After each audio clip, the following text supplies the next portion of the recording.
Yesaya 44 ayat yang ke-26. Akulah yang menguatkan perkataan hamba-hambaku dan melaksanakan keputusan-keputusan yang diberitakan utusan-utusanku. Yang berkata tentang Yerusalem, baiklah ia didiami, dan tentang kota-kota Yehuda, baiklah ia dibangun, aku mau mendirikan kembali reruntuhannya. Sekali lagi firman Tuhan berkata, baiklah ia dibangun, aku mau mendirikan kembali reruntuhannya. Saudara, dan reruntuhan Yehuda. Nah, kita akan hari ini belajar tentang bagaimana Tuhan membangun reruntuhan dalam hidup setiap kita, saudara.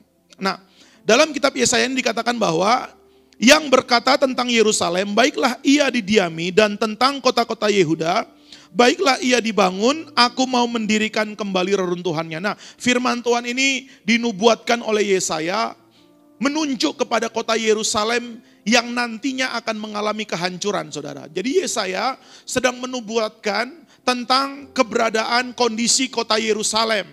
Dalam beberapa waktu setelah Yesaya menubuatkan Yesaya 44 ayat yang ke-26 ini, terjadi kehancuran. Bangsa Babel menyerbu, saudara. Menyerbu Israel, menyerbu Yehuda, dan menghancurkan Yerusalem. Tapi firman Tuhan berkata, ada janji Tuhan buat kota Yerusalem yang sudah diruntuhkan dan yang akan diruntuhkan oleh Babel.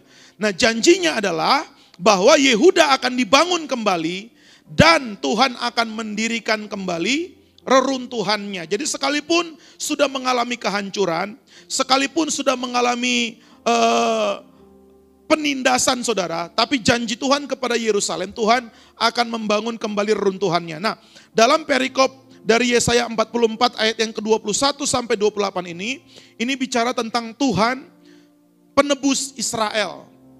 Ya, perikopnya judulnya Tuhan penebus Israel. Jadi salah satu janji dari penebusan adalah Tuhan akan membangun atau Tuhan akan memperbaiki kembali reruntuhannya. Penebusan itu bukan hanya membawa kembali orang Israel dari pembuangan kembali ke Yerusalem, tapi janji Tuhan, Tuhan akan membangun kembali segala sesuatu yang diruntuhkan, yang dihancurkan oleh musuh di kota Yerusalem. Nah, penggenapannya nanti, saudara, pada zaman Raja Kores memerintahkan orang Yerusalem untuk dikembalikan dari Babel, dari Media Persia pada waktu itu, saudara, dikembalikan kembali ke Yerusalem. Dan setelah mereka di Yerusalem, di kitab Nehemia dan kitab Esra, di situ dimulailah pembangunan. Nah, ini bicara juga tentang hidup saya dan saudara. Sebagai orang-orang yang sudah ditebus dan hidup kita dibayar lunas dari semua dosa, dari semua kehidupan kita yang lama, janji Tuhan kepada saya dan saudara, Tuhan tidak hanya menyelamatkan kita dari kebinasaan, dari dosa. Tuhan tidak hanya menebus hidup saya dan saudara dari semua hutang dosa, dari semua kebinasaan, tapi firman Tuhan berkata, Tuhan juga akan membangun kembali hidupmu. Semua yang hancur dalam hidup kita, apakah rumah tangga, keluarga, hubungan suami istri, pekerjaan, usaha, semua yang hancur karena dosa, karena pelanggaran, karena kutuk, Tuhan akan bangun kembali. Sebagai konsekuensi dari kita sudah ditebus oleh darahnya.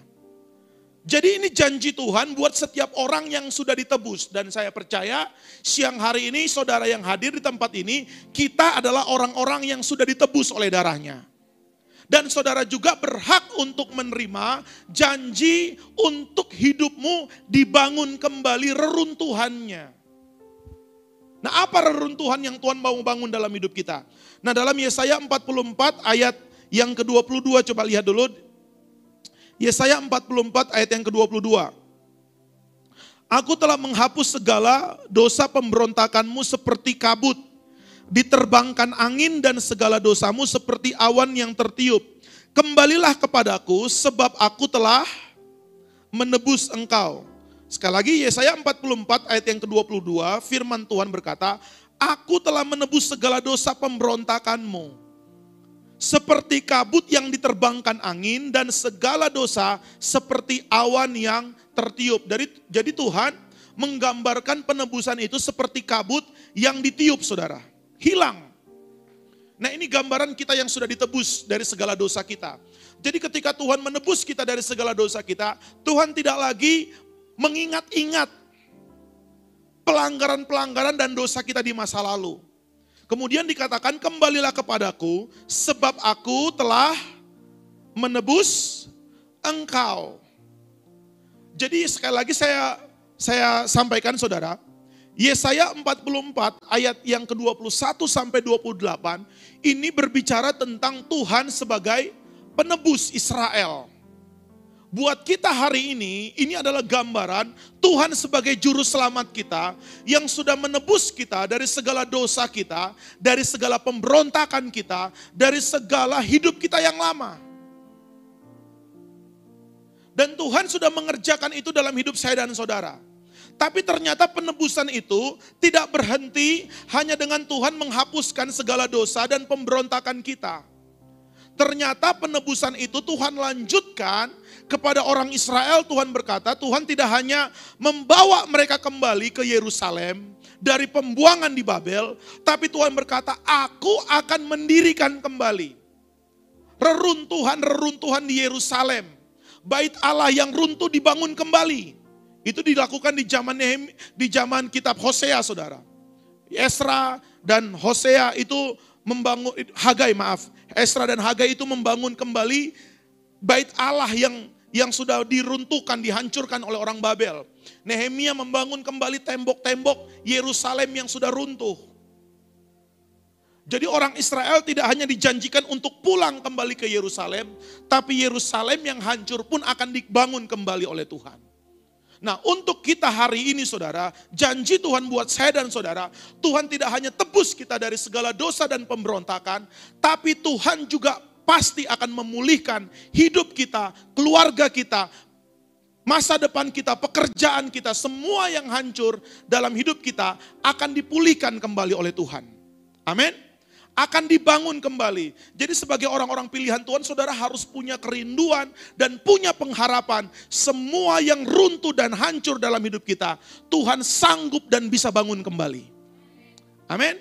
Dan kita mau belajar ini sama-sama saudara. Apa yang Tuhan sedang mau bangun dalam hidup kita. Saya berdoa saudara kita sama-sama mengakhiri tahun 2021 ini dengan masa pemulihan yang Tuhan kerjakan dalam hidup saya dan saudara.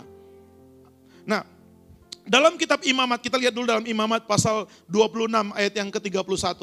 Imamat 26 ayat yang ke-31. Kota-kotamu akan kubuat menjadi reruntuhan, dan tempat kudusmu akan kurusakkan, dan aku tidak mau lagi menghirup bau persembahanmu yang menyenangkan.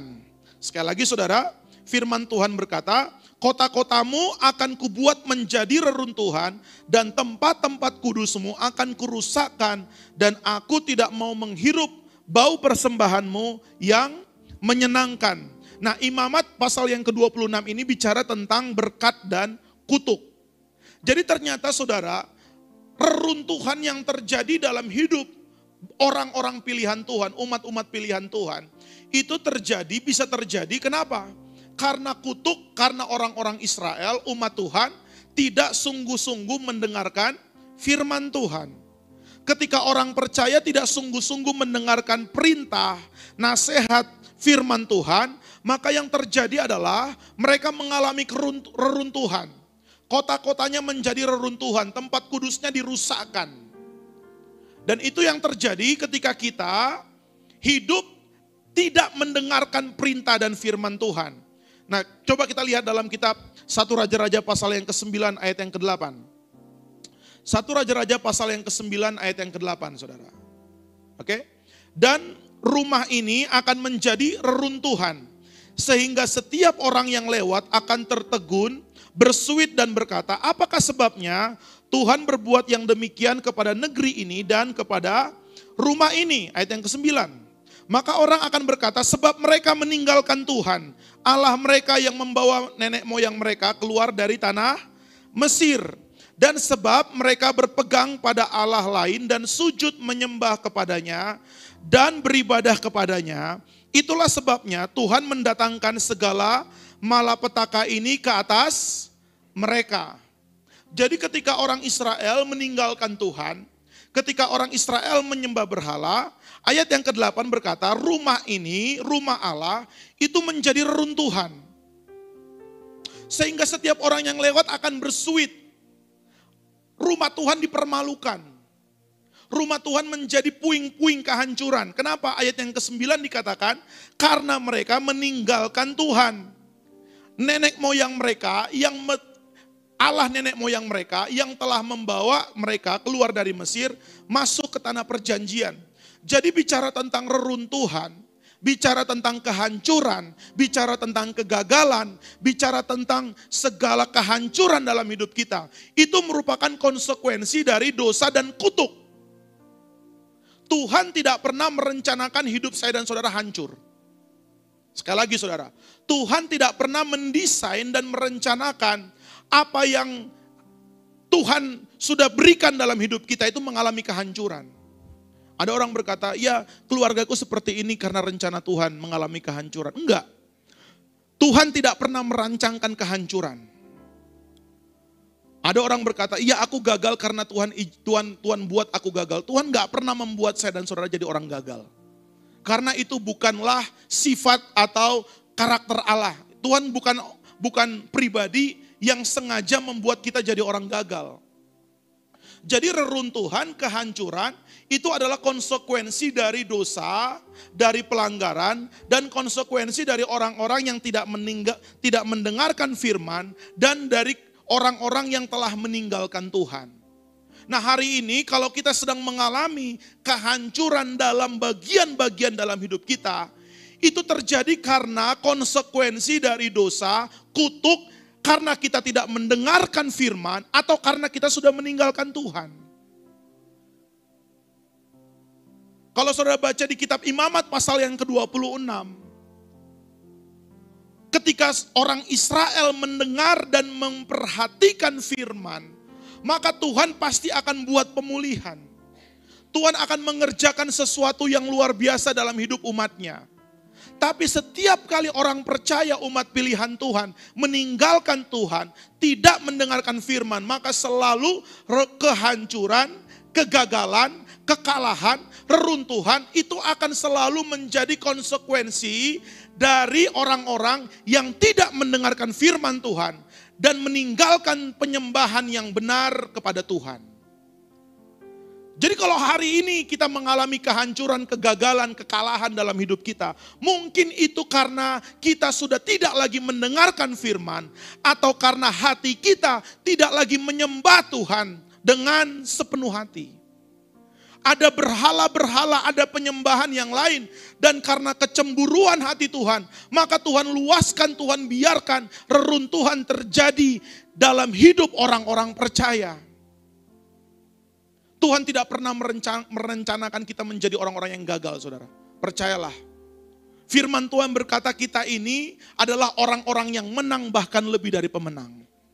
Jadi kegagalan, sekali lagi saya mau ingatkan, kegagalan, kekalahan, kehancuran dan reruntuhan itu bukan bagian dari rencana Tuhan dalam hidup orang-orang percaya. Dan kalau ada dari antara kita, dari antara orang percaya yang mengalami kekalahan, kehancuran, reruntuhan dalam hidupnya, maka firman Tuhan berkata itu adalah dampak akibat dari dosa dan pelanggaran umat Tuhan. Karena mereka tidak mendengarkan firman Tuhan, atau karena mereka sudah tidak lagi menyembah Tuhan dengan sepenuh hati.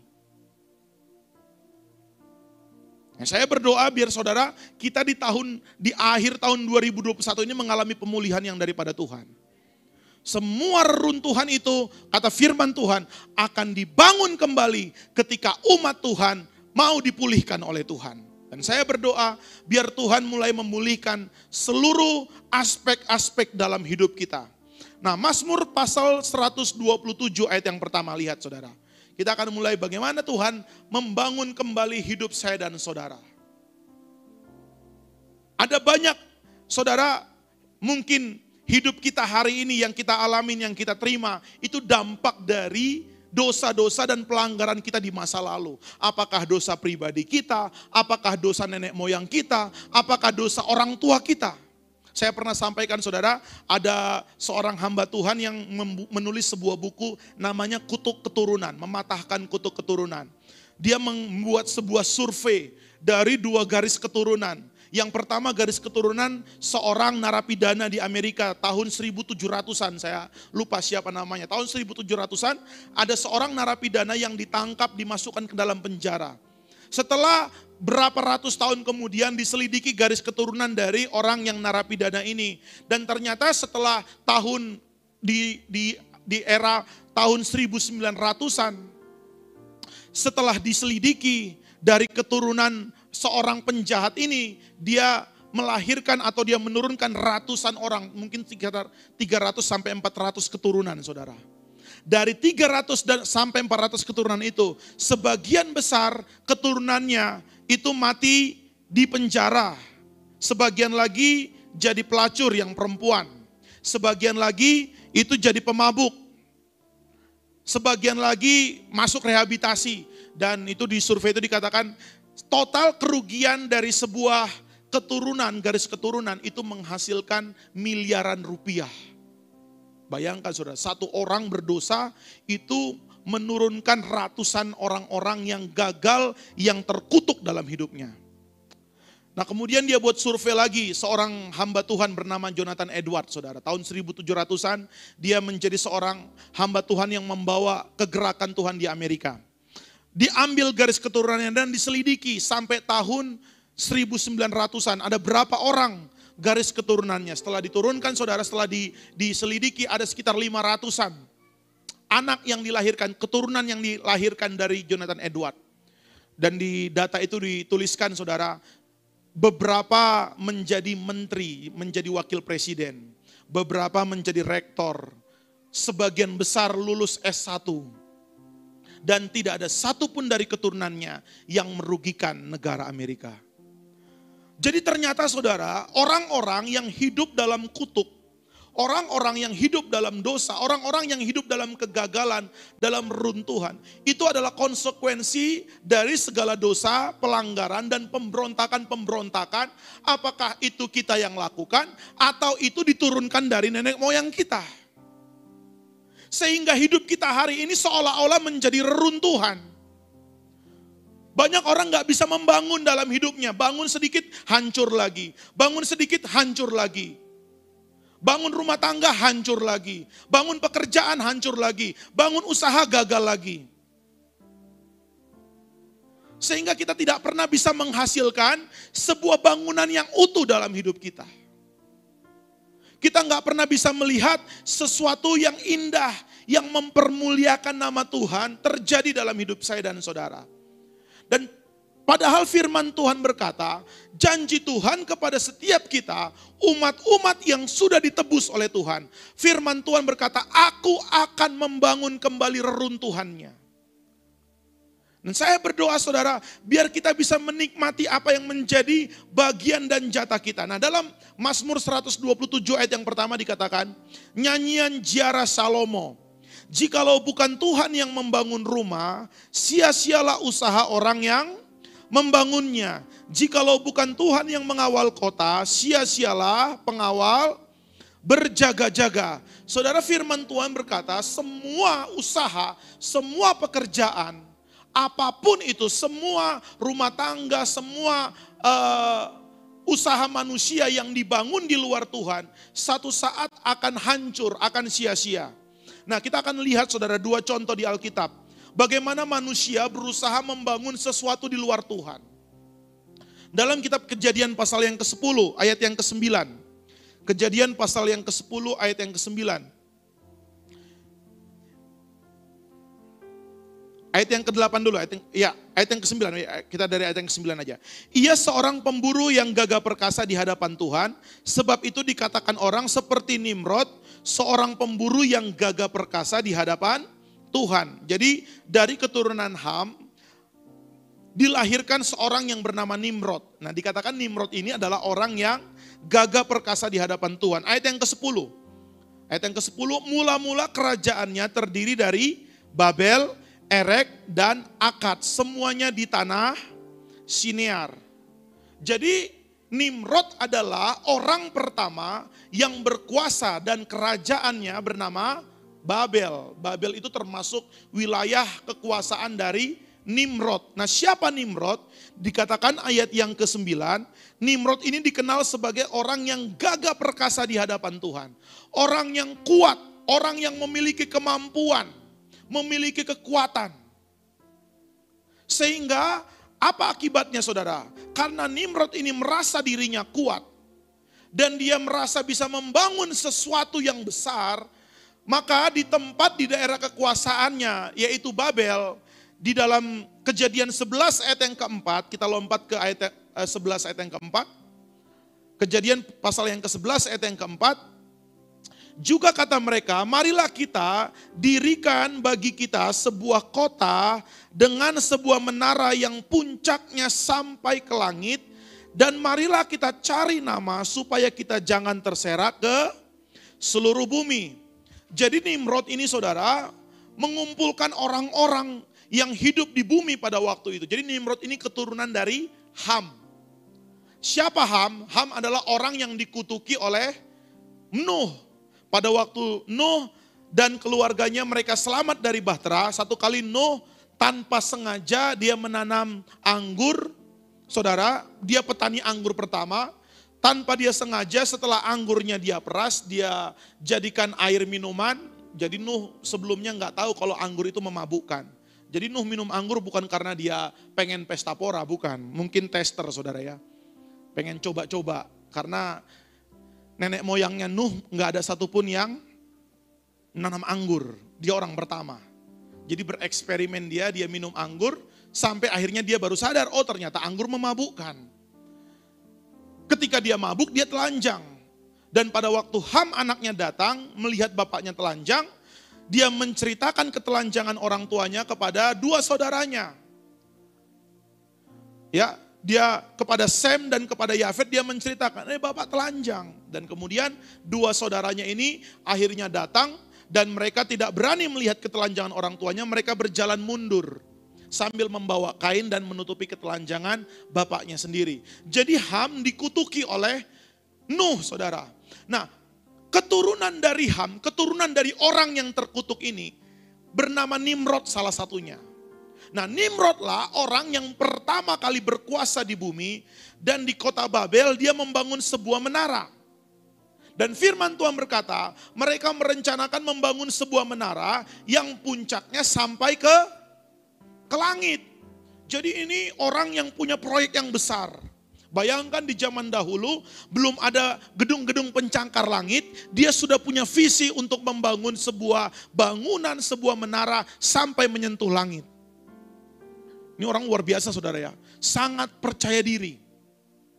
Makanya dia disebut sebagai ayat di dalam pasal 10 tadi, ayat yang ke-9, orang yang gagah perkasa di hadapan Tuhan.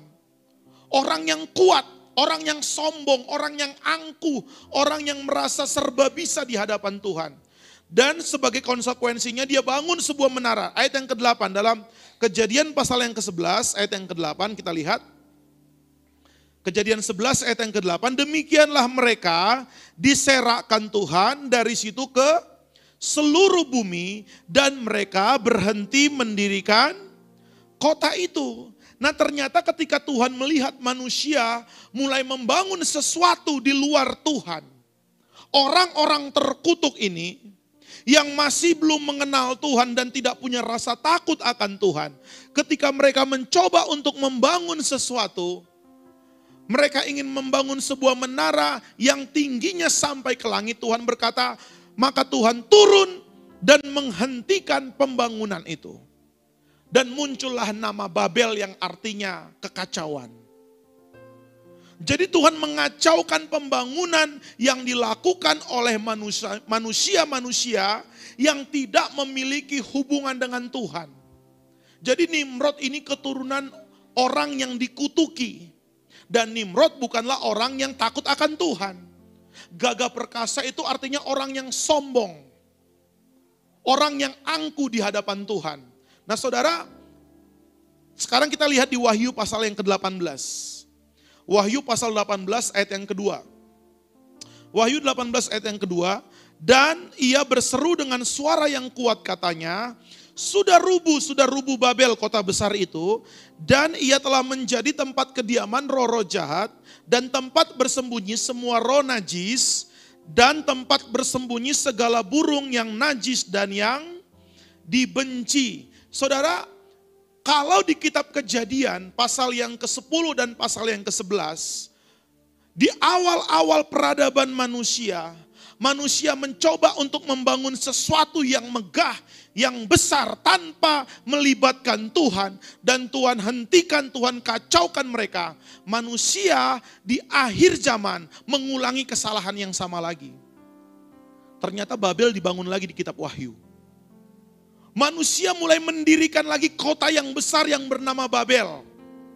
Dengan segala kemewahannya, dengan segala kemegahannya. Dan firman Tuhan berkata, di Wahyu pasal ke-18 ayat yang kedua, sebelum kedatangan Tuhan kedua kali, salah satu yang Tuhan lakukan akan meruntuhkan kembali Babel yang dibangun oleh manusia di akhir zaman. Ternyata manusia dari waktu ke waktu selalu polanya seperti itu, saudara. Manusia selalu berusaha untuk membangun sesuatu tanpa Tuhan. Dan kalau ada orang-orang yang berusaha untuk membangun sesuatu tanpa melibatkan Tuhan, tanpa persekutuan dengan Tuhan, maka kita sedang membangun sebuah Babel. Apa yang dimaksud dengan Babel? Kekacauan, kehancuran. Dan ayat yang kedua dikatakan, Babel akan diruntuhkan, dirubuhkan oleh Tuhan. Jadi semua firman Tuhan di kitab Mazmur 127 ayat yang pertama dikatakan, kalau bukan Tuhan yang membangun rumah ini, sia-sialah manusia yang membangun, usaha orang yang membangunnya. Jikalau bukan Tuhan yang mengawal kota, sia-sialah pengawal berjaga-jaga. Jadi reruntuhan, kehancuran, dan semua kegagalan-kegagalan dalam hidup kita adalah buah dari usaha yang dilakukan oleh manusia-manusia yang tidak melibatkan Tuhan dalam hidupnya. Manusia yang tidak mendengarkan firman, orang-orang yang meninggalkan Tuhan, ketika ingin mencoba membangun sesuatu, pasti akan menghasilkan Babel. Hancur, saudara. Runtuh, dirubuhkan oleh Tuhan. Nah, kitab Ibrani pasal yang ke-18, pasal yang ke-12, maaf. Ibrani 12 ayat yang ke-26. Kita lihat sekarang Ibrani pasal yang ke-12 ayat yang ke-26. Waktu itu suaranya mengguncangkan bumi, tetapi sekarang ia memberikan janji satu kali lagi, aku akan mengguncangkan bukan hanya bumi saja, melainkan langit juga. Jadi firman Tuhan berkata di kitab Ibrani pasal 12 ayat yang ke-26, satu kali akan ada suatu waktu, kata firman Tuhan, satu kali lagi aku akan menggoncangkan bukan hanya bumi saja, melainkan langit juga. Jadi firman Tuhan telah menubuatkan dan telah mengingatkan kepada kita bahwa semua usaha-usaha, semua pekerjaan-pekerjaan, semua yang dilakukan oleh manusia satu saat akan digoncangkan oleh Tuhan. Dan semua yang digoncangkan oleh Tuhan, yang dibangun tanpa ada unsur Tuhan di sana akan runtuh satu saat, saudara. Nah, sekali lagi saudara, apa yang hari-hari ini sedang mengalami reruntuhan dalam hidup kita? Apa yang selama ini kita berusaha bangun, yang kita berusaha untuk dirikan, yang kita berusaha untuk pelihara, yang kita berusaha untuk bangun dalam hidup kita, apakah keluarga kita, apakah rumah tangga kita, atau apapun pekerjaan kita, saudara, yang kita bangun yang hari-hari ini sedang mengalami reruntuhan karena kita tidak pernah melibatkan Tuhan dalam aspek-aspek hidup kita. Saudara, semua hal, segala sesuatu yang dibangun di luar Tuhan akan diruntuhkan oleh Tuhan. Saya berdoa saudara jangan membangun Babel dalam hidupmu. Amin. Jangan bangun Babel. Jangan bekerja tanpa melibatkan Tuhan. Jangan merencanakan masa depan tanpa melibatkan Tuhan. Itu jadi Babel. Hancur semuanya. Jangan membangun rumah tangga tanpa melibatkan Tuhan. Orang tua jangan mendidik anak tanpa melibatkan Tuhan. Saudara sedang membangun Babel. Banyak orang tua berkata, kok anakku seperti ini? Karena saudara membangun Babel. Mendidik anak tanpa melibatkan Tuhan. Dan itu selalu menjadi kesalahan manusia. Kenapa keluargaku, rumah tanggaku seperti ini? Karena kita banyak orang membangun rumah tangga tanpa melibatkan Tuhan. Hanya diberkati di gereja pada waktu pemberkatan. Tapi waktu menjalani rumah tangganya tidak pernah melibatkan Tuhan. Sehingga yang kita bangun adalah sebuah Babel dalam rumah tangga kita. Dan semua Babel-Babel itu satu saat akan digoncangkan. Dan semua bangunan yang dibangun oleh usaha manusia tanpa ada unsur Tuhan di sana akan runtuh, saudara.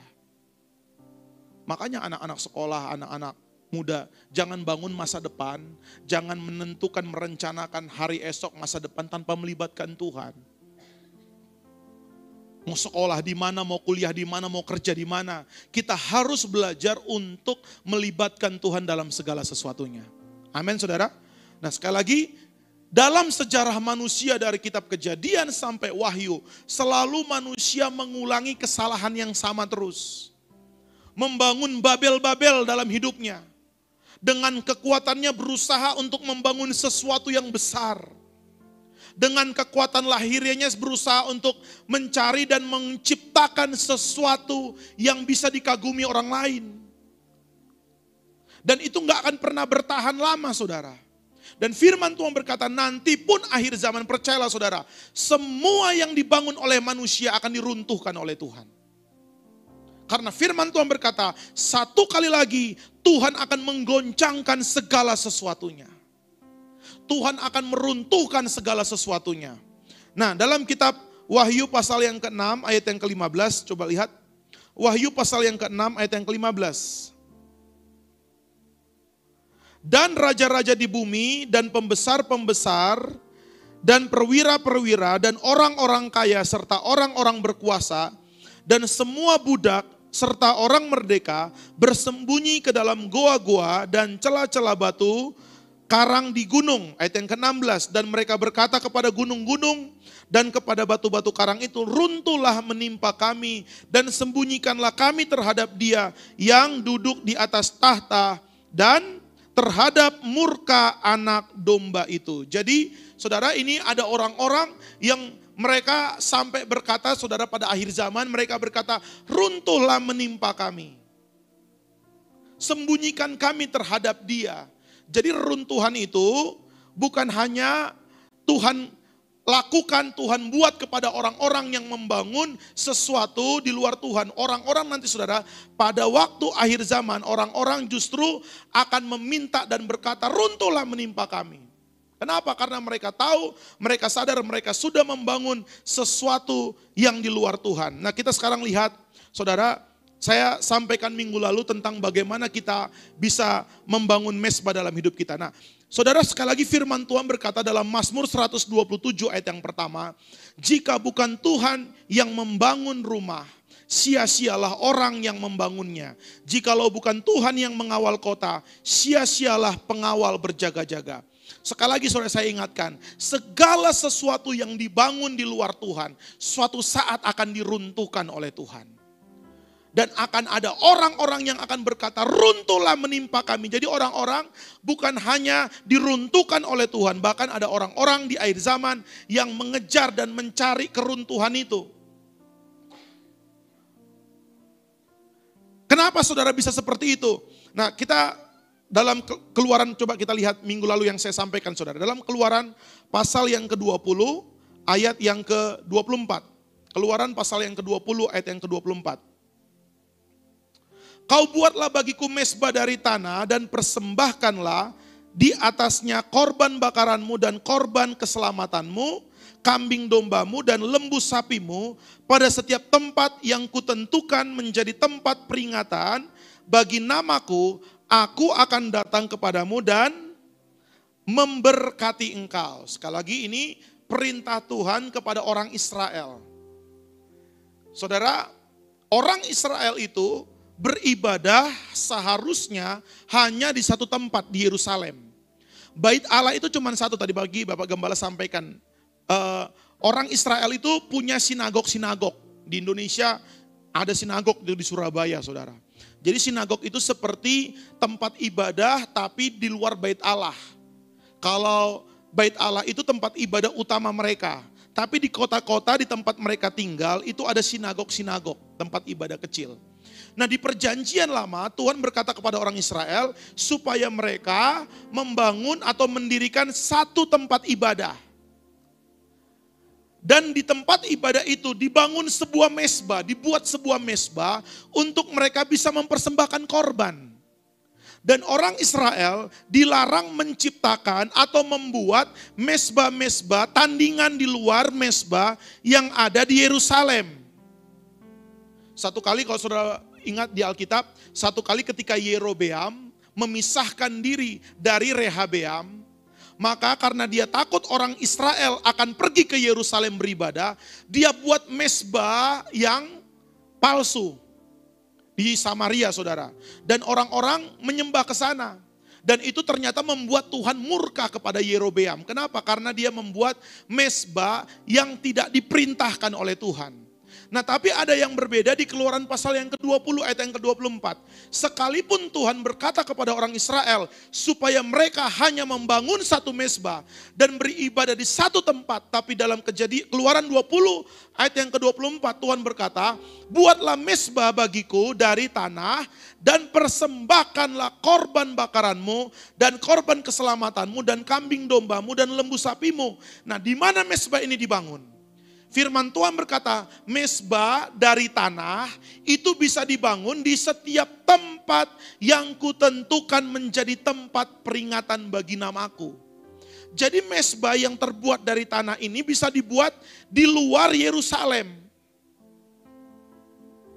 Ini bukan mezbah yang sama seperti mezbah tembaga yang dibangun di bait Allah. Kalau mezbah tembaga hanya boleh satu. Tapi kalau mezbah tanah liat itu boleh dibangun di mana-mana.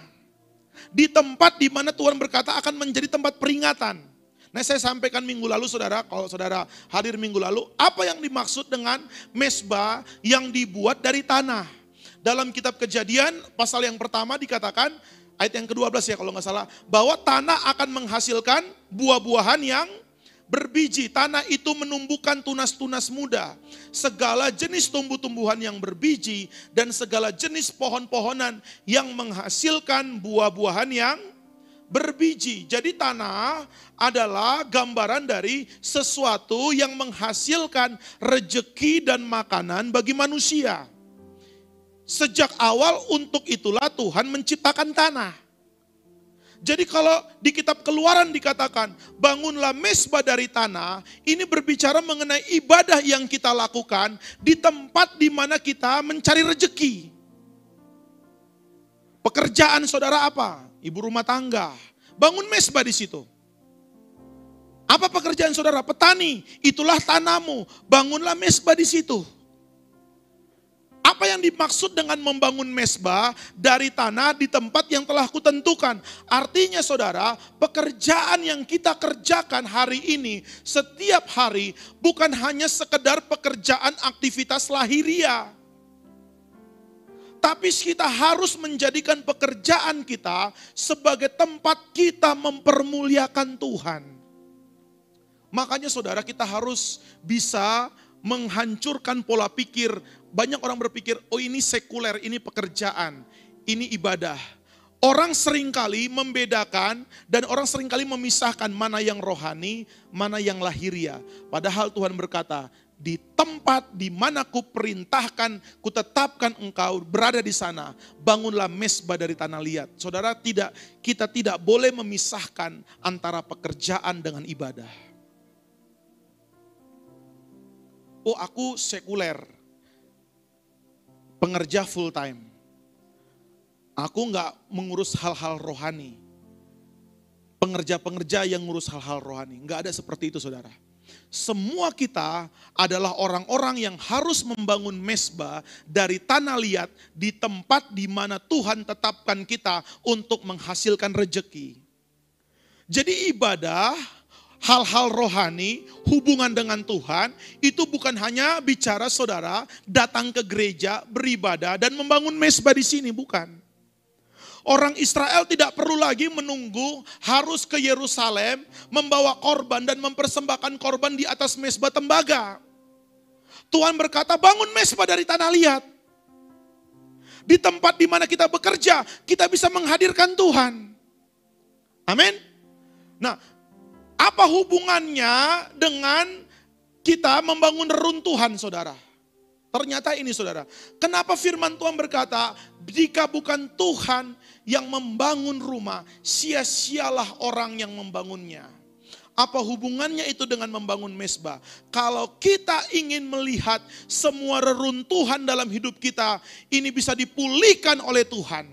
Atau kalau saudara ingin melihat apa yang kau bangun dalam hidupmu tidak mengalami kehancuran dan tidak mengalami reruntuhan, maka kita harus menghadirkan Tuhan di tempat di mana kita berada hari ini. Pekerjaan yang tidak ada mezbah di sana akan runtuh. Saudara, kalau nggak bangun mezbah dari tanah liat di keluargamu, di rumah tanggamu, satu saat itu akan jadi Babel dan dihancurkan oleh Tuhan. Pekerjaan yang dibangun tanpa ada mezbah di situ akan diruntuhkan oleh Tuhan pada waktu digoncangkan. Kenapa? Karena Tuhan tidak hadir di situ. Karena firman Tuhan berkata di kitab Mazmur 127 ayat yang pertama, jika bukan Tuhan yang membangun rumah, sia-sialah orang yang membangunnya. Bagaimana kita bisa menghadirkan Tuhan untuk ikut bersama-sama membangun bersama dengan kita, sehingga apa yang kita kerjakan itu akan tetap bertahan, atau segala reruntuhan dalam hidup kita akan dibangun kembali. Saudara, kita harus bisa menghadirkan Tuhan dalam hidup kita, dalam keseharian kita, dalam pekerjaan kita, dalam rumah tangga kita, dalam segala usaha yang kita lakukan setiap hari. Kalau saudara bisa menghadirkan Tuhan, hidupmu tidak akan mengalami reruntuhan lagi. Amin, saudara. Kalau saudara bisa bangun mezbah dimanapun, hidupmu akan kembali dipulihkan oleh Tuhan. Karena firman Tuhan berkata, aku akan mendirikan kembali reruntuhannya. Yang runtuh pun akan dipulihkan. Yang sudah dibangun tidak akan digoncangkan lagi, tidak akan mengalami reruntuhan. Kalau ada Tuhan di sana. Nah, saya berdoa biar siang hari ini kita bisa mengerti apa yang Tuhan kehendaki dalam hidup setiap kita, dan apa yang harus kita lakukan supaya reruntuhan dalam hidup kita ini bisa dibangun kembali, dan supaya apa yang kita bangun dalam hidup kita tidak mengalami reruntuhan. Apa yang kita kerjakan dalam hidup kita tidak mengalami kesia-siaan. Apa yang saudara usahakan dalam hidupmu tidak mengalami kegagalan. Kita membutuhkan Tuhan dimanapun dalam segala usaha yang kita lakukan, saudara. Ya, anak-anak sekolah juga sekolah butuh menghadirkan Tuhan. Orang tua yang ingin mendidik anak harus menghadirkan Tuhan. Keluarga yang sedang membangun rumah tangga suami istri harus menghadirkan Tuhan. Kalau tidak, di sana akan terjadi kehancuran dan Babel. Kekacauan. Kok saudara tanya, kok rumah tanggaku kacau? Kok pekerjaanku kacau? Kok keluargaku kacau? Kok anak-anakku kacau? Mungkin di situ tidak hadir Tuhan. Mungkin kita tidak bangun mezbah. Kok hidupku kacau seperti ini? Kok hidupku gagal? Kok aku seperti orang yang kalah terus gak bisa membangun sesuatu? Karena kita mungkin sedang membangun Babel dalam hidup kita. Nah, hari ini kita harus belajar untuk membangun mezbah. Di mana kita bangun mezbah? Di tempat di mana Tuhan menaruh kita atau memberikan kita rejeki, saudara. Nah, sekarang coba kita lihat dalam Kejadian pasal 12 ayat yang ke-7. Kejadian 12 ayat yang ke-7. Ketika itu Tuhan menampakkan diri kepada Abram dan berfirman, aku akan memberikan negeri ini kepada keturunanmu. Maka didirikannya lah di situ mezbah bagi Tuhan yang telah menampakkan diri kepadanya. Jadi firman Tuhan berkata ketika Abraham dia bertemu dengan Tuhan, ketika Tuhan menampakkan diri kepadanya, maka Abraham membangun mendirikan sebuah mezbah di sana. Jadi mezbah itu adalah tempat atau adalah sebuah wadah di mana kita bisa menghadirkan Tuhan. Dan di mana ada mezbah yang dibangun, Tuhan akan menampakkan diri di sana. Tuhan akan hadir di sana. Dan ketika Tuhan hadir di tempat di mana kita membangun mezbah, maka tempat itu akan bertahan pada waktu terjadi kegoncangan. Dan sekalipun hidup kita sudah mengalami reruntuhan, sudah mengalami kehancuran, rumah tangga yang hancur, pekerjaan yang hancur, usaha yang hancur, hidup yang hancur pun akan didirikan kembali kalau Tuhan hadir di sana. Amin, saudara. Makanya kita sangat butuh untuk kita membangun mezbah dimanapun Tuhan menempatkan saya dan saudara. Saudara, coba kita lihat sekarang dalam Kejadian pasal yang pertama. Kejadian 1 ayat yang kedua.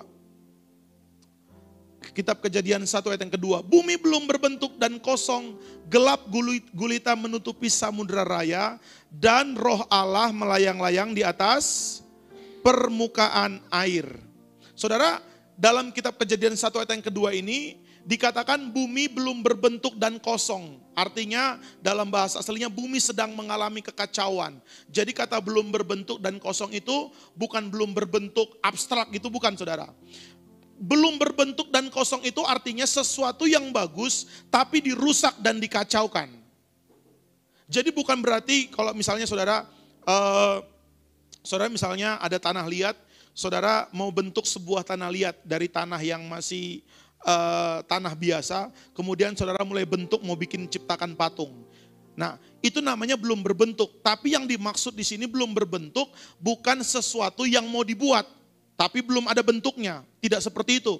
Kata belum berbentuk di situ artinya sesuatu yang sudah ada bentuknya tadinya, tapi tiba-tiba dirusakkan, dihancurkan. Dan itu yang terjadi pada waktu bumi pertama kali diciptakan oleh Tuhan. Kejadian 1 ayat 1 dikatakan, pada mulanya Allah menciptakan langit dan bumi. Jadi sejak awal Tuhan sudah menciptakan langit dan bumi, saudara. Jadi langit dan bumi itu adalah ciptaan pertama kali Tuhan, bukan hari pertama ini diciptakan. Jadi bumi yang kita pijak ini bukan diciptakan di hari yang pertama. Yang diciptakan Tuhan di hari pertama apa? Terang. Jadi kalau di sekolah minggu ditanya, hari pertama Tuhan menciptakan apa? Orang pasti mikirnya langit dan bumi. Bukan, langit dan bumi diciptakan sebelum hari pertama. Saya dulu sempat bingung saudara ya, waktu belajar sejarah. Kenapa ada fosil-fosil manusia, bukan manusia, fosil-fosil dinosaurus atau makhluk-makhluk yang udah ribuan tahun. Padahal kalau saudara baca Alkitab, ya dari zaman Adam sampai zaman sekarang kalau dihitung itu sekitar 6.000 tahun, saudara. Terus kok ada makhluk hidup yang fosilnya berasal dari jutaan tahun yang lalu? Nah, di sini kuncinya, saudara. Karena pada mulanya Allah menciptakan langit dan bumi. Disinilah makhluk-makhluk prasejarah itu hidup, saudara. Jadi sebelum manusia Adam dan Hawa diciptakan, apakah ada kehidupan? Ada. Pada mulanya Allah menciptakan langit dan bumi. Nah, setelah Tuhan menciptakan langit dan bumi, setelah Tuhan menciptakan alam semesta, di sini belum hari pertama.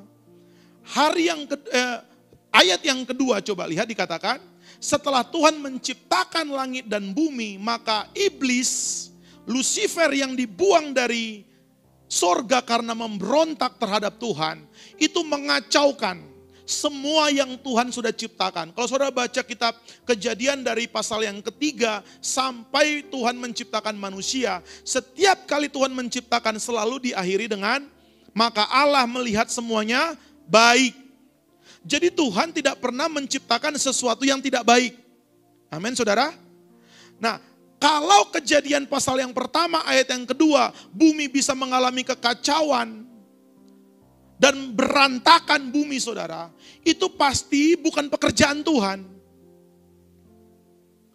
Karena di Kejadian 1 ayat yang ke-1, ketika Tuhan menciptakan langit dan bumi, maka saya percaya yang Tuhan ciptakan itu pasti sesuatu yang baik. Tapi ketika ayat yang kedua dikatakan gelap gulita menutupi samudra raya, disitulah bumi mengalami kekacauan. Gelap gulita itu bukan sekedar bicara tentang cahaya. Nah, kata gelap gulita itu punya arti kegelapan, kejahatan, atau iblis sedang menutupi seluruh samudra raya. Artinya saudara, siapa yang menciptakan kekacauan? Siapa yang menghasilkan kekacauan? Siapa yang menghasilkan reruntuhan? Siapa yang membuat segala sesuatunya kacau di bumi ini? Sejak awal kekacauan, reruntuhan, kehancuran, itu adalah pekerjaan dari kegelapan. Jadi iblis itu sejak awal kerjaannya hanya mengacaukan semuanya, saudara. Sudah itu memang kerjaannya dia. Makanya ketika bumi diciptakan oleh Tuhan dan iblis dibuang ke sana, maka ketika kegelapan menutupi samudera raya, maka dia menciptakan sebuah kekacauan, kehancuran, semuanya hancur lebur, saudara. Nah, itulah yang iblis lakukan dalam hidup saya dan saudara. Ketika kita jatuh dalam dosa, ketika kita tidak mendengarkan perintah Tuhan, ketika kita berbalik daripada Tuhan, maka yang terjadi dalam hidup kita adalah kehancuran. Saudara, hidup ini hanya dua pilihan. Kita tinggal dalam Tuhan atau kita tinggal di luar Tuhan. Kalau kita tinggal di luar Tuhan, maka yang kita hadapi adalah kegelapan dan kehancuran yang selalu dikerjakan oleh si jahat. Tapi kalau kita tinggal di dalam Tuhan, maka yang saudara dapatkan adalah pemulihan dan pemeliharaan yang berasal dari Tuhan. Makanya ketika manusia di kitab Imamat pasal yang ke-26, ketika manusia tidak mendengarkan perintah Tuhan dan meninggalkan Tuhan, maka kota-kotanya akan mengalami reruntuhan. Makanya dalam hidup kita sebagai orang percaya, kalau kita melakukan sesuatu di luar Tuhan, hasilnya akan hancur, runtuh dan kacau. Makanya sekali lagi saya ingatkan, jangan bangun Babel dalam hidup saya dan saudara. Jangan mengulangi kesalahan-kesalahan yang sudah dilakukan manusia sejak zaman dahulu sampai hari ini. Kita harus membangun segala sesuatunya dalam hidup kita dengan menciptakan mezbah di tempat di mana kita membangun. Saudara mau membangun apapun, mau mengerjakan apapun, mau mengusahakan apapun, pastikan kita membangun mezbah di sana supaya kita bisa menghadirkan Tuhan dan supaya Tuhan menampakkan dirinya di tempat di mana kita mengerjakan pekerjaan kita. Saudara, pada waktu tadi kitab Kejadian pasal yang ke-12 ayat yang ke-7, ketika Abraham membangun mezbah, Tuhan menampakkan diri kepadanya. Dan ketika Tuhan menampakkan diri pada waktu Abraham membangun mezbah, maka pada waktu itulah Abraham mendapatkan jaminan pemeliharaan Tuhan. Nah, sekarang kita mari lihat dalam Markus pasal yang ke-13, saudara. Markus pasal 13 ayat yang pertama. Markus 13 ayat yang pertama. Ketika Yesus keluar dari bait Allah, seorang muridnya berkata kepadanya, "Guru, lihatlah betapa kokohnya batu-batu itu dan betapa megahnya gedung-gedung itu." Jadi waktu zaman Yesus, bait Allah sudah ada, saudara.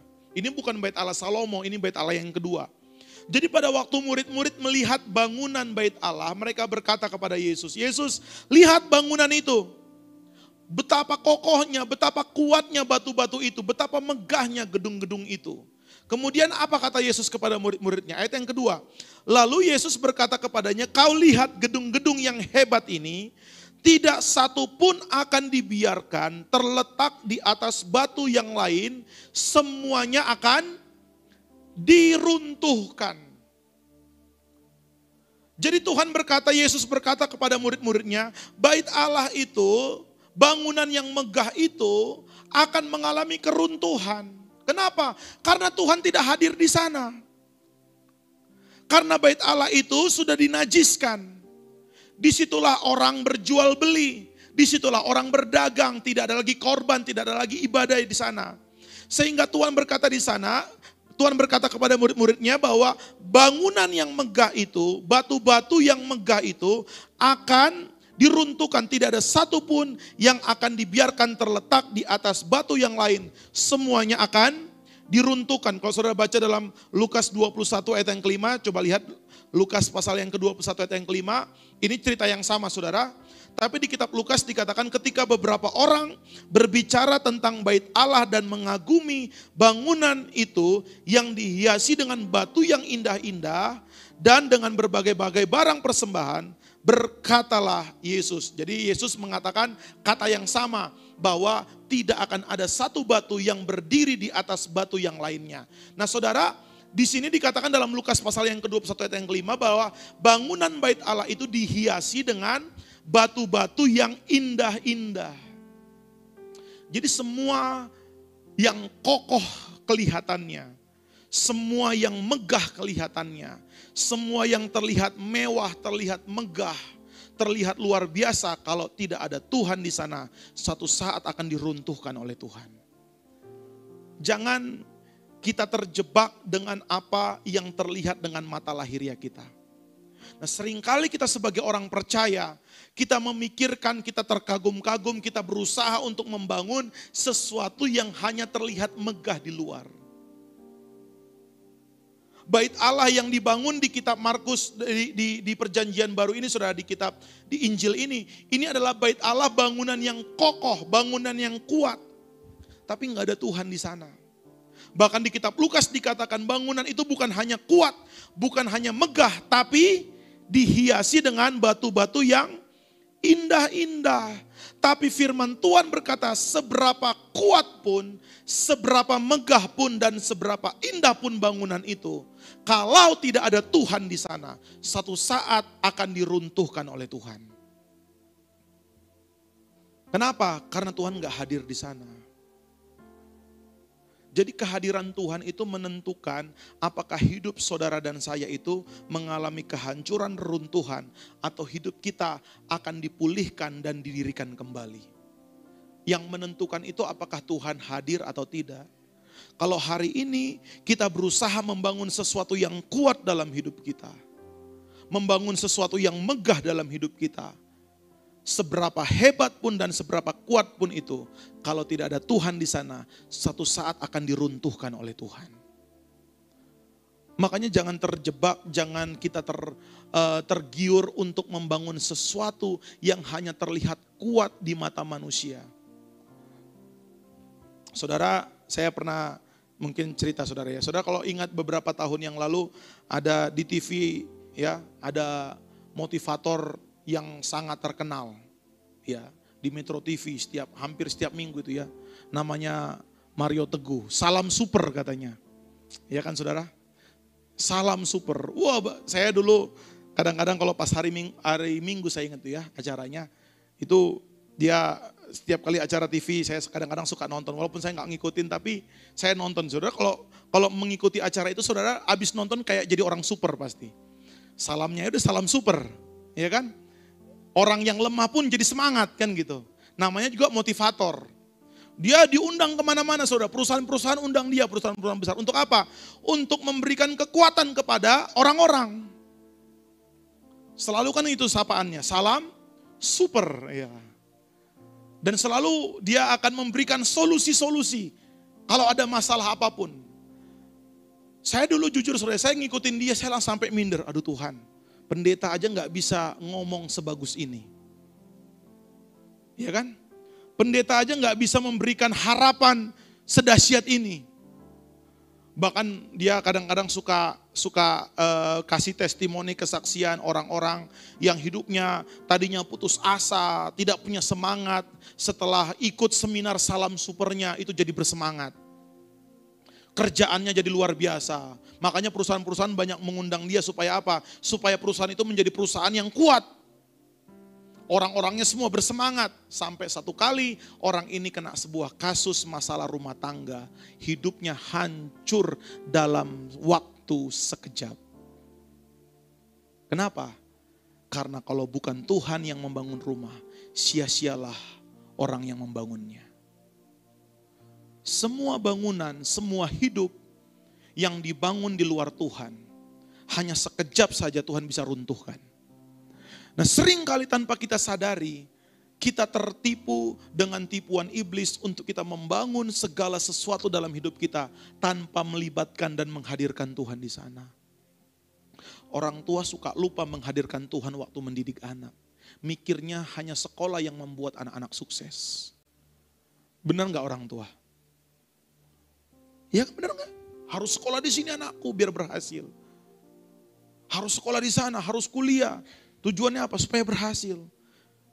Tapi urusan dengan Tuhan anaknya nggak pernah didorong, ayo melayani, ayo ke gereja, ayo cari Tuhan. Sehingga satu kali anaknya mengalami kehancuran, rumah tangganya hancur, hidupnya hancur. Saudara nggak bisa salahkan anakmu. Karena saudara sedang membangun Babel dalam hidupnya. Hancur semua. Saudara, semua teori-teori yang ada di dunia ini saudara. Ya, saudara kalau misalnya lihat di sekuler, ada orang-orang juga yang bagaimana caranya membangun rumah tangga yang harmonis. Ya. Bagaimana orang tua mendidik anak sehingga anak ini bisa sukses. Bagaimana suami istri membangun hubungan supaya harmonis. Bagaimana menciptakan lapangan kerja yang akan berhasil. Menciptakan iklim usaha yang sukses. Sekarang COVID, mau iklim usaha apa yang mau dibangun di tengah COVID kayak gini saudara? Ya kan dulu kan kalau orang motivasi, apa kan saudara di buku-buku gitu. Bagaimana membangun iklim usaha yang akan mendorong usaha kita bisa berhasil. Kalau udah COVID gini mau gimana bangun iklim usaha? Siapa yang mau membeli dagangan saudara di tengah COVID seperti ini? Jadi semua yang diciptakan oleh manusia, semua yang prinsip-prinsip yang dibangun oleh manusia, satu-satu akan diruntuhkan oleh Tuhan. Semua yang kita bangun di luar Tuhan, semegah apapun itu, sekuat apapun itu, bahkan semewah apapun itu kata firman Tuhan. Yesus berkata kepada murid-muridnya, tidak ada satu batu pun yang akan dibiarkan terletak di atas batu yang lainnya. Semuanya akan diruntuhkan. Makanya jangan bangun Babel lagi dalam hidup kita. Jangan ciptakan sebuah bangunan tanpa ada Tuhan di sana. Jangan bangun keluarga, jangan bangun usaha, jangan ciptakan sebuah pekerjaan di mana saudara tidak bisa menghadirkan Tuhan di sana. Satu saat hancur itu saudara. Akan jadi reruntuhan. Tapi firman Tuhan berkata, di tempat di mana sudah jadi reruntuhan sekalipun, kalau Tuhan hadir di sana, yang runtuh pun akan dibangun kembali. Tapi di tempat di mana itu sehebat, sekuat apapun, semegah dan semewah apapun, kalau tidak ada Tuhan di sana, akan hancur lebur suatu saat. Sekarang saudara menjadi bangunan yang mana? Kita sedang membangun yang mana? Apakah kita sedang membangun hidup yang ingin mengejar kemegahan, kekuatan, kokoh, atau kita sedang mengejar Tuhan dalam hidup kita? Atau kita sedang mengejar mesbah, membangun mesbah dalam hidup kita untuk menghadirkan Tuhan. Karena bangunan seperti apa yang kita bangun hari ini, itu akan menentukan saudara, pada waktu terjadi kegoncangan, apakah saudara bisa bertahan, tetap kuat, tetap kokoh, atau hidup kita menjadi runtuhan. Tapi firman Tuhan berkata, hidup yang sudah runtuh dan hancur sekalipun, kalau ada mesbah yang dibangun di sana dan kalau Tuhan hadir di sana, firman Tuhan berkata, aku akan mendirikan kembali reruntuhan-reruntuhan di Yerusalem dan Yehuda. Hidup yang hancur pun kalau bisa membangun mesbah lagi, menghadirkan Tuhan, akan dipulihkan kembali oleh Tuhan. Amin saudara, saya berdoa mulai siang hari ini saudara tahu prioritas mana yang saudara mau bangun hari ini. Hidup seperti apa yang saudara mau bangun. Jangan tergiur seperti Nimrod ingin menciptakan sebuah bangunan yang kokoh tanpa ada Tuhan di sana. Kita harus berfokus untuk bagaimana caranya menghadirkan Tuhan terlebih dahulu dalam hidup kita. Bangunlah mesbah dari tanah liat di tempat di mana Tuhan akan menjadikan itu menjadi tempat peringatan. Di pekerjaan kita bangun mesbah, di keluarga kita bangun mesbah, hadirkan Tuhan. Supaya apa? Supaya ketika digoncangkan oleh apapun, supaya terjadi bencana alam, ketika terjadi bencana alam, ketika terjadi kegoncangan, saudara tetap menjadi bangunan yang kokoh. Gak runtuh, gak hancur. Amin saudara. Hari-hari ini percayalah saudara, semua akan digoncangkan oleh Tuhan. Apakah lewat COVID, apakah lewat resesi, atau lewat bencana alam. Semua kegoncangan, bahkan firman Tuhan berkata, bukan hanya bumi, langit pun akan digoncangkan. Kalau bumi nggak cukup untuk meruntuhkan bangunan-bangunan itu, langit yang akan digoncangkan oleh Tuhan untuk meruntuhkan bangunan-bangunan itu. Tapi bangunan yang bisa dibangun atau bangunan yang menghadirkan Tuhan di sana tidak akan pernah mengalami kehancuran. Nah, saya berdoa saudara, biar kita menjadi bangunan-bangunan yang kokoh ketika terjadi kegoncangan. Karena kitab Ibrani berkata, karena kita tinggal dalam kerajaan yang tidak tergoncangkan. Nah sekarang coba lihat dalam kitab Mazmur pasal 20 ayat yang ke-7. Mazmur pasal 20 ayat yang ke-7. Orang ini memegahkan kereta dan orang itu memegahkan kuda. Tetapi kita bermegah dalam nama Tuhan Allah kita. Nah ada selalu akan dua jenis manusia di bumi ini saudara. Ada orang yang bermegah, mengejar kereta. Kereta ini bicara tentang kemegahan dunia, kekuatan dari dunia. Orang ini memegahkan kereta dan orang itu memegahkan kuda. Tetapi kita bermegah dalam nama Tuhan Allah kita. Sekarang ayat yang selanjutnya, ayat yang ke-8. Mereka rebah dan jatuh, tetapi kita bangun, berdiri dan tetap tegak. Siapa mereka yang tetap tegak? Siapa mereka yang bangun kembali ketika terjadi kegoncangan? Firman Tuhan berkata, hanya mereka yang bermegah dalam nama Tuhan. Yang tidak bermegah karena kemewahan, kekokohan, karena bangunan-bangunan dalam hidupnya yang kokoh. Jadi jangan bermegah karena pekerjaan kita yang hebat. Jangan bermegah karena prestasi-prestasi lahiriah. Jangan bermegah karena banyaknya harta lahiriah yang kita miliki. Karena firman Tuhan berkata, mereka akan rebah dan jatuh. Tapi orang-orang yang bermegah karena nama Tuhan, mereka akan tetap berdiri dan tetap tegak. Jadi sekali lagi saudara, kita ini bangunan yang seperti apa? Mana yang sedang kita bangun hari ini? Apa yang kita kejar hari ini? Mana yang kita prioritaskan hari ini? Saudara sedang mengejar kereta, kekuatan duniawi, hal-hal yang lahiriah, atau saudara sedang membangun kemegahan dalam nama Tuhan? Sedang mengejar Tuhan, sedang mengejar perkara-perkara ilahi. Karena mana yang kita prioritaskan, mana yang kita berusaha untuk bangun hari ini, itu menentukan apakah kita mengalami kejatuhan dan kehancuran, atau kita menjadi orang-orang yang bangun berdiri dan tetap tegak pada hari-hari yang terakhir. Apakah kita termasuk golongan seperti ribuan orang yang rebah di sisi kiri dan 10.000 orang yang rebah di sisi kanan? Apakah saudara termasuk golongan orang-orang yang melihat orang-orang yang rebah itu?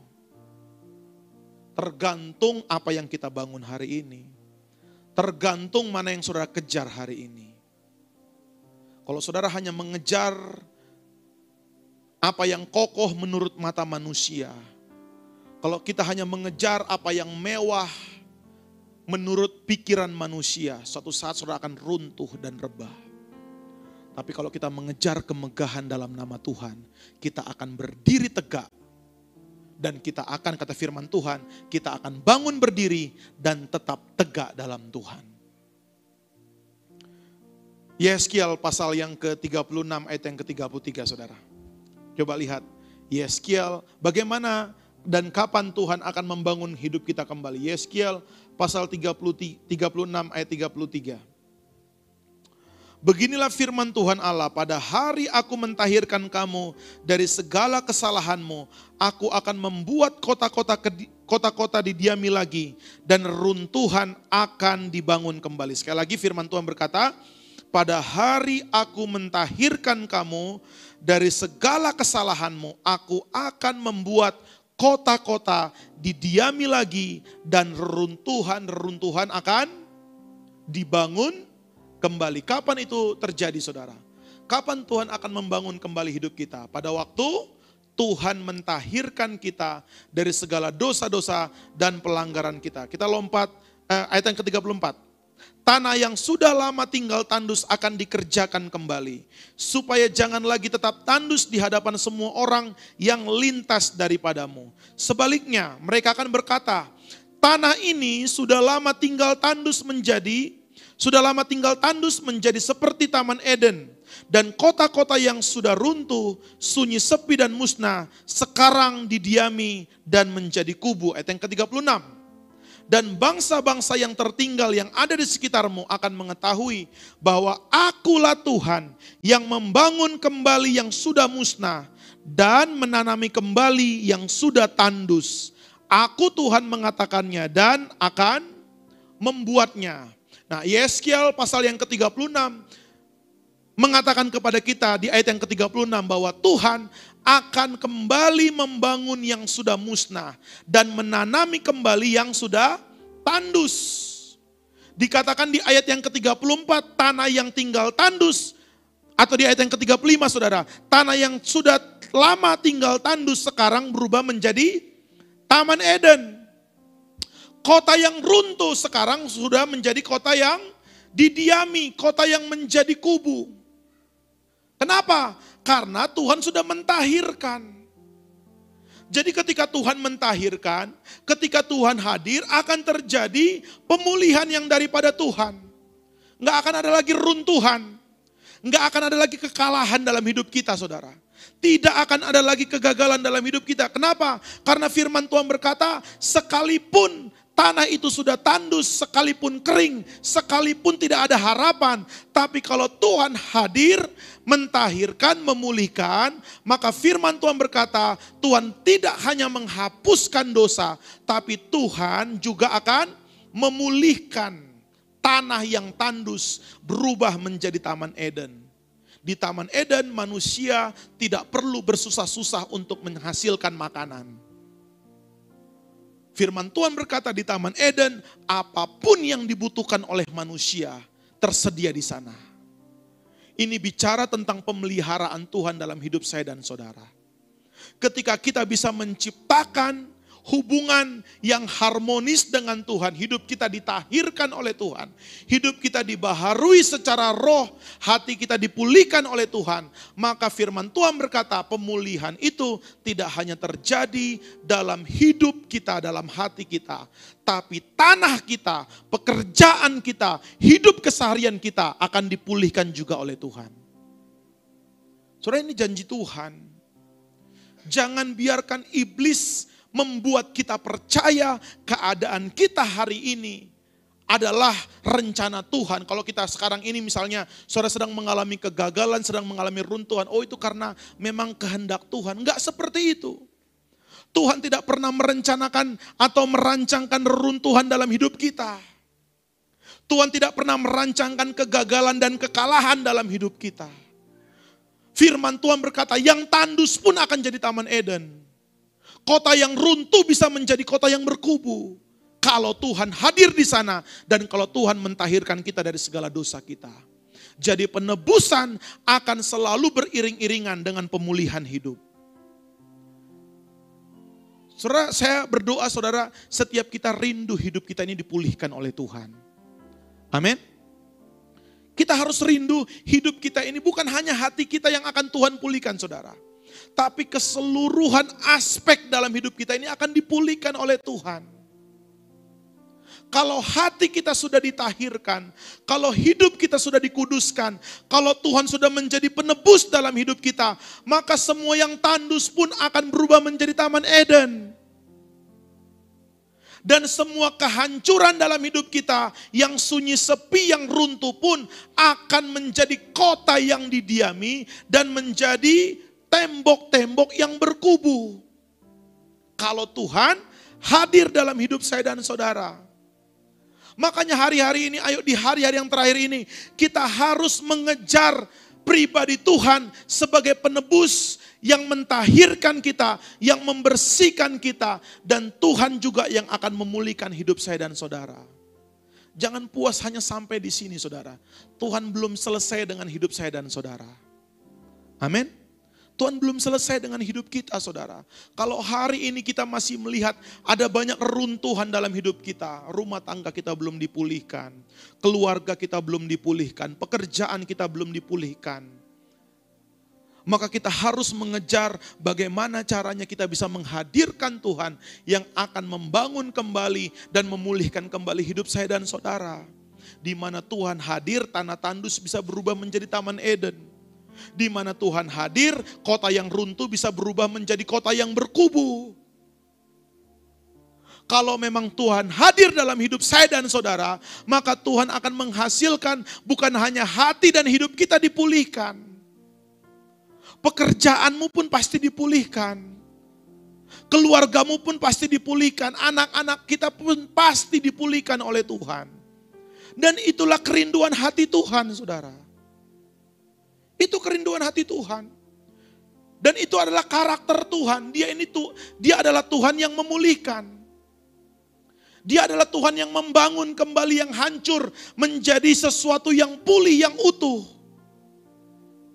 Jadi di mana Tuhan hadir, di situ pasti terjadi pemulihan. Amin, saudara. Kalau hari ini kita belum bisa melihat pemulihan yang daripada Tuhan, mungkin kita belum bisa menghadirkan Tuhan dalam hidup kita. Mungkin kita belum pernah membangun mesbah tanah liat di tempat di mana Tuhan taruh kita berada hari ini, saudara. Karena firman Tuhan berkata ketika Abraham membangun mesbah, maka Tuhan menampakkan diri di sana. Kalau Tuhan sudah menampakkan diri dalam hidup seseorang, pemulihan pasti akan terjadi dalam hidup orang itu.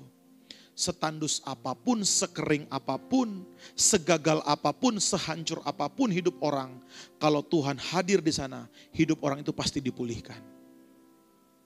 Saya tidak menyampaikan, mengajarkan tentang teologi kemakmuran hari ini, saudara. Ini janji Tuhan. Kalau saudara nggak percaya hidupmu akan dipulihkan oleh Tuhan, engkau nggak akan pernah mengalami pemulihan itu. Makanya hari-hari ini kita harus mengejar Tuhan. Bukan hanya Dia menjadi penebus dalam hidup kita. Saudara, penebusan dan pemulihan itu satu paket. Kalau Tuhan tebus kita dari segala dosa dan kejahatan kita, maka Tuhan akan lanjutkan dengan memulihkan hidup saya dan saudara. Tanahmu yang tandus akan berubah menjadi taman Eden. Hidupmu yang runtuh akan menjadi tempat yang berkubu dan dibangun kembali. Dan ini harus terjadi dalam hidup kita, saudara. Karena ini janji Tuhan buat saya dan saudara. Jadi janji Tuhan tentang berkat, tentang pemulihan, itu buat setiap kita yang sudah ditebus oleh Tuhan. Buat setiap orang-orang percaya yang sudah menyerahkan hidupnya kepada Tuhan. Janji Tuhan, hidup kita ini akan dibangun kembali, saudara. Coba lihat dalam Matius pasal yang ke-11. Ayat yang ketiga. Matius pasal yang ke-11 ayat yang ketiga. Lalu menyuruh murid-muridnya bertanya kepadanya, engkaukah yang akan datang itu? Atau haruskah kami menantikan orang lain? Ini Yohanes, saudara. Yohanes Pembaptis satu kali ketika dia dalam penjara, dia mendengar, dia mempertanyakan keberadaan Yesus. Apakah dia benar-benar Mesias, anak Allah yang dijanjikan untuk hadir, untuk menjadi penebus? Atau kami harus menantikan orang lain? Maka dia mengutus muridnya untuk datang kepada Yesus dan bertanya, apakah Yesus benar-benar Mesias, anak Allah? Atau mereka harus menunggu Mesias yang selanjutnya? Nah, ayat yang keempat, saudara coba lihat, ini kata Yesus. Yesus menjawab mereka. Jadi ketika Yohanes mengutus muridnya untuk mempertanyakan apakah dia Tuhan, apakah dia juru selamat, apakah dia Mesias, apakah dia yang dijanjikan itu, atau haruskah mereka menunggu lagi, Yesus tidak menjawab. Yesus berkata kepada muridnya, bukan dia tidak menjawab iya atau tidak. Itu bukan jawaban Yesus. Nah, apa jawaban Yesus kepada pertanyaan Yohanes Pembaptis ini? Coba lihat ayat yang keempat. Yesus menjawab mereka, ini jawabannya kepada pertanyaan yang diberikan oleh Yohanes Pembaptis melalui murid-muridnya. Pergilah dan katakanlah kepada Yohanes apa yang kamu dengar dan kamu lihat. Orang buta melihat, orang lumpuh berjalan, orang kusta menjadi tahir, orang tuli mendengar, orang mati dibangkitkan, dan kepada orang miskin diberikan kabar baik. Saudara tahu apa maksudnya Yesus berkata seperti itu kepada Yohanes Pembaptis? Yesus tidak mau menjawab pertanyaannya dengan iya atau tidak. Dia hanya berkata kepada murid-murid Yohanes, katakan kepada Yohanes, ceritakan kepada Yohanes apa yang sudah aku buat. Apa yang sudah aku kerjakan. Apa yang aku lakukan selama 3,5 tahun, aku memberitakan firman di bumi. Ternyata apa yang Yesus lakukan, saudara? Apa perbuatan-perbuatan yang Yesus buat selama dia di bumi? Firman Tuhan berkata, orang buta melihat, orang lumpuh berjalan, orang kusta menjadi tahir, orang tuli mendengar, orang mati dibangkitkan, dan kepada orang miskin diberitakan kabar baik. Jadi ini semua sifat-sifat dan karakter Allah, saudara. Enggak ada satupun dari perbuatan-perbuatan Yesus yang saudara baca di sini. Ini yang berbicara mengenai seseorang yang menghancurkan. Kalau ada orang buta datang kepada Yesus, pasti akan menjadi orang yang melihat. Kalau ada orang tuli datang kepada Tuhan, pasti dia akan menjadi orang yang mendengar. Kalau ada orang lumpuh datang kepada Tuhan, dia pasti akan bisa berjalan lagi. Kalau ada orang, bahkan orang mati pun, kalau orang mati ini diusung dan dibawa kepada Tuhan, maka orang mati pun pasti dibangkitkan. Kalau ada orang yang gagal datang kepada Tuhan, hidupnya pasti jadi berhasil. Kalau ada orang miskin datang kepada Tuhan, hidupnya pasti dipulihkan. Kalau ada rumah tangga yang hancur datang kepada Tuhan, pasti akan dipulihkan sama Tuhan. Kalau ada anak-anakmu yang belum kenal Tuhan, hidupnya di luar Tuhan dan mengalami kehancuran, kalau dibawa kepada Tuhan akan mengalami pemulihan. Karena itu sifatnya Tuhan. Sifatnya dia adalah dia akan menyembuhkan, dia akan memulihkan, dia akan membangkitkan, dia akan menghidupkan. Kalau ada orang yang hari ini hidupnya mengalami kesengsaraan, kehancuran, ketika datang kepada Tuhan akan dipulihkan hidupnya kembali. Yesus berkata kepada Yohanes, kepada murid-murid Yohanes, lihat, ceritakan apa yang aku lakukan. Ceritakan kepada Yohanes Pembaptis apa yang aku perbuat, apa yang aku lakukan. Karena ini adalah identitasnya Tuhan. Ini adalah ciri khasnya Yesus. Ini adalah ciri khasnya Allah. Jadi ciri khas dari Tuhan adalah siapapun yang datang dengan segala masalah ketika datang kepada Tuhan, orang itu akan mengalami pemulihan. Yang buta datang kepada Tuhan bisa melihat. Yang tuli datang kepada Tuhan bisa mendengar. Yang orang yang hancur hidupnya ketika datang kepada Tuhan, hidupnya pasti dipulihkan. Orang yang pekerjaannya sedang mengalami kehancuran hari ini, kalau saudara datang kepada Tuhan, pekerjaanmu pasti akan dipulihkan oleh Tuhan. Keluarga yang hancur, kalau datang kepada Tuhan, pasti akan dipulihkan kembali. Yang mati pun, kalau diperhadapkan kepada Tuhan, akan dibangkitkan kembali. Apa yang rusak dalam hidup saudara hari ini? Bawa ke Tuhan, Tuhan sanggup pulihkan. Apa yang hancur dalam hidup kita hari ini? Bawa kepada Tuhan, Tuhan akan baharui kembali. Apa yang runtuh dalam hidup kita hari ini, kalau kita bawa kepada Tuhan, Tuhan akan bangun kembali. Apa yang hilang dalam hidup kita hari ini, kalau itu kita perhadapkan kepada Tuhan, yang hilang pun akan dikembalikan oleh Tuhan. Kitab Yoel berkata, aku akan memulihkan tahun-tahunmu yang hasilnya habis dimakan oleh belalang-belalang pelahap, belalang-belalang pelompat. Tuhan akan kembalikan, saudara. Jadi pemulihan itu janji Tuhan, dan itu bukan hanya sekedar janji, itu sifatnya Tuhan. Kalau saudara baca di Alkitab, nggak ada satupun orang yang sakit di waktu mereka datang kepada Tuhan pulang dengan keadaan yang sama. Jadi kalau kita datang kepada Tuhan, hidup kita hari ini masih sakit-sakitan, berarti ada yang salah dengan hidup kita. Karena di mana Tuhan hadir, di mana Allah hadir, pemulihan pasti terjadi. Tanah yang tandus kalau Tuhan hadir di sana berubah menjadi Taman Eden. Amin, saudara. Itu kata kitab Yeskiel. Kota yang runtuh kalau Tuhan datang, kota itu akan dibangun kembali.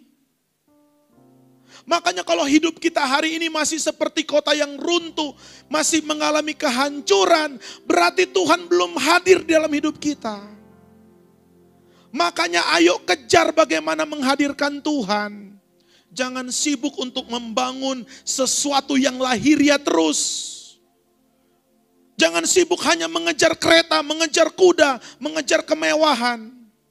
Sementara saudara kehilangan Tuhan. Karena semua yang saudara bangun hari ini akan runtuh kalau nggak ada Tuhan di sana.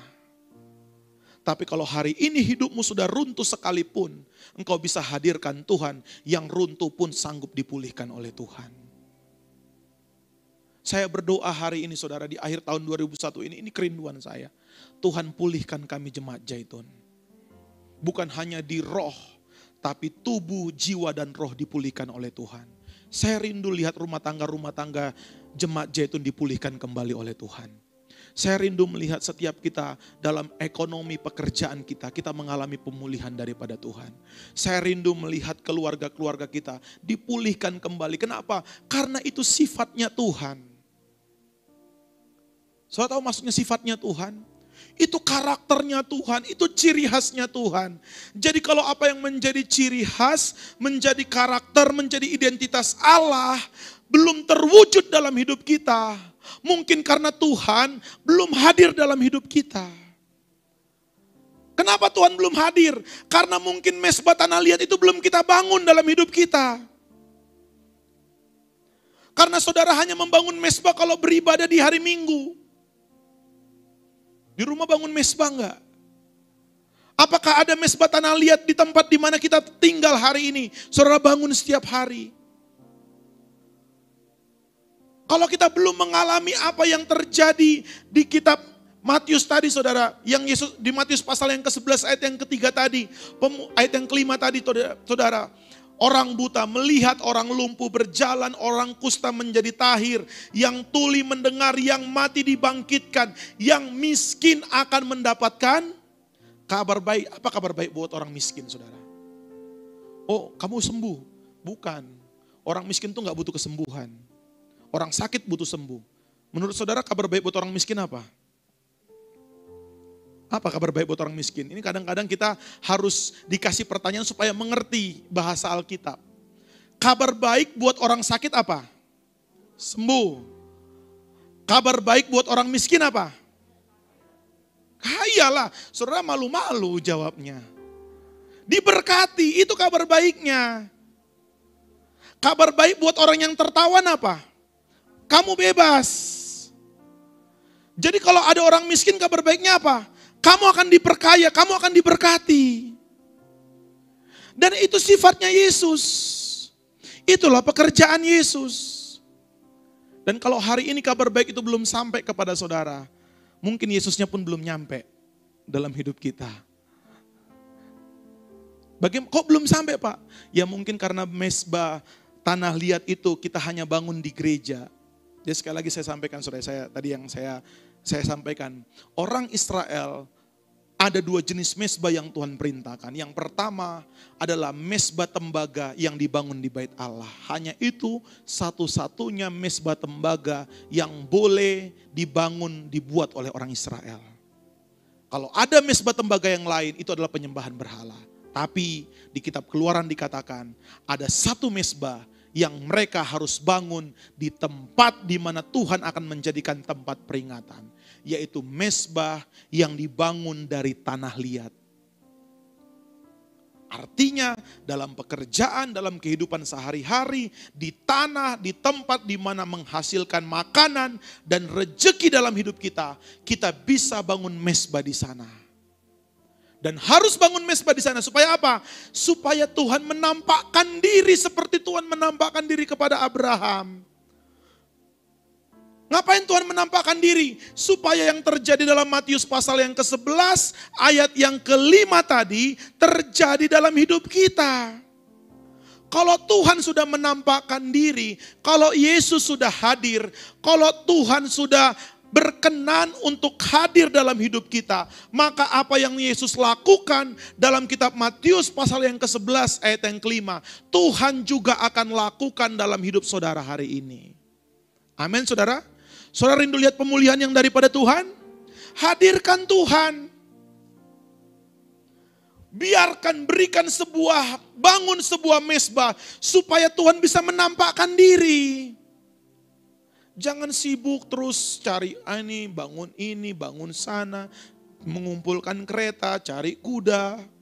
Kan gitu saudara. Apa itu? Cari uang sana, cari uang sini, sekolah sana, sekolah sini. Sementara mesbah gak pernah dibangun. Gak pernah kejar Tuhan. Runtuh semuanya itu. Hancur semuanya. Semua Babel akan diruntuhkan dan dihancurkan oleh Tuhan. Makanya firman Tuhan berkata, kita harus mengejar kemegahan karena nama Tuhan. Karena orang-orang yang bermegah karena Tuhan akan bangkit berdiri dan akan tetap tegak dalam Tuhan. Amin. Nah, Yesaya pasal 61 ini ayat yang terakhir, ayat yang keempat. Yesaya 61 ayat yang keempat. Ini firman Tuhan buat janji buat saya dan saudara. Mereka akan kembali, akan membangun reruntuhan yang sudah berabad-abad. Saudara, saya ini merenungkan cukup lama membangun reruntuhan yang berabad-abad. Saudara bayangkan, reruntuhan yang berabad-abad aja masih bisa dibangun oleh Tuhan. Sesuatu yang hancur bukan hanya setahun, bukan hanya 2 tahun. Yang sudah berabad-abad hancur, Tuhan masih bisa bangun kembali. Coba kita baca sekali lagi ya. Mereka akan membangun reruntuhan yang sudah berabad-abad dan akan mendirikan kembali tempat-tempat yang sejak dahulu menjadi sunyi. Mereka akan membaharui kota-kota yang runtuh, tempat-tempat yang telah turun-temurun menjadi sunyi. Enggak ada yang mustahil bagi Tuhan. Yang sudah hancur berabad-abad pun Tuhan sanggup pulihkan. Saudara, hidupmu baru hancur berapa lama? Baru runtuh berapa lama? Masih baru kan, belum sampai berabad-abad lah ya. Usia kita masih hitungan puluhan tahun. Masih bertahun-tahun, gampang buat Tuhan. Yang berabad-abad aja masih bisa dibangun, apalagi yang masih baru. Yang masih setahun, yang masih sebulan. Semua yang runtuh, kata firman Tuhan, Tuhan bisa bangun kembali. Tuhan bisa pulihkan kembali. Tuhan bisa dirikan kembali. Tuhan bisa ciptakan kembali Taman Eden dalam hidup kita. Saya berdoa hari-hari ini sebelum kita mengakhiri tahun 2021 ini saudara. Kejarlah Tuhan supaya hidupmu dibangun kembali oleh Tuhan. Semua reruntuhan-reruntuhan dalam hidup kita akan dibangun kembali kalau Tuhan hadir di sana. Bahkan reruntuhan, kehancuran, kekalahan yang sudah berabad-abad pun akan sanggup dibalikkan oleh Tuhan. Ada banyak mungkin orang yang mengalami kegagalan demi kegagalan dalam hidupnya. Saudara, kalau hidupmu baru gagal setahun, baru gagal 2 tahun, baru gagal 3 tahun, baru gak berhasil 5 tahun, gampang itu buat Tuhan. Miskinnya baru 5 tahun, miskinnya baru 10 tahun, miskinnya baru 20 tahun, Tuhan masih bisa pulihkan. Karena yang berabad-abad aja Tuhan bisa pulihkan, apalagi yang masih bertahun-tahun. Amin saudara. Pak, keluargaku sudah hancur bertahun-tahun. Gampang buat Tuhan. Tuhan bisa pulihkan. Tapi yang Tuhan rindukan hari ini adalah kita bisa menghadirkan Dia. Kita bisa undang Dia dalam hidup kita. Karena penebusan dan pemulihan adalah sebuah paket lengkap dari Tuhan buat setiap orang-orang yang bisa menghadirkan Tuhan dalam hidupnya. Saya berdoa mulai hari ini saudara, ayo kita kejar kehadiran Tuhan. Amin. Kita kejar kehadiran Tuhan dalam hidup kita, dalam keluarga kita, dalam pekerjaan kita. Enggak ada yang lain yang harus kita kejar harusnya. Yang harus kita bangun, yang harus kita kejar hari-hari ini adalah bagaimana kita bisa membangun mesbah, sebuah tempat di mana Tuhan bisa menampakkan dirinya. Dan saya berdoa siang hari ini kita menjadi orang-orang yang membangun mesbah dalam hidup kita. Dan Tuhan menampakkan diri dalam rumah tanggamu, dalam pekerjaanmu, di usahamu, di ladangmu, di dalam segala hal yang kau kerjakan, Tuhan bisa menampakkan diri. Dan kalau Tuhan sudah menampakkan diri, maka yang hancur pun akan dibangun kembali. Yang runtuh akan dipulihkan. Yang sudah puing-puing, Tuhan akan kumpulkan dan Tuhan akan bangun kembali hidup kita. Sehingga hidup kita menghadirkan kemuliaan bagi nama Tuhan. Amin.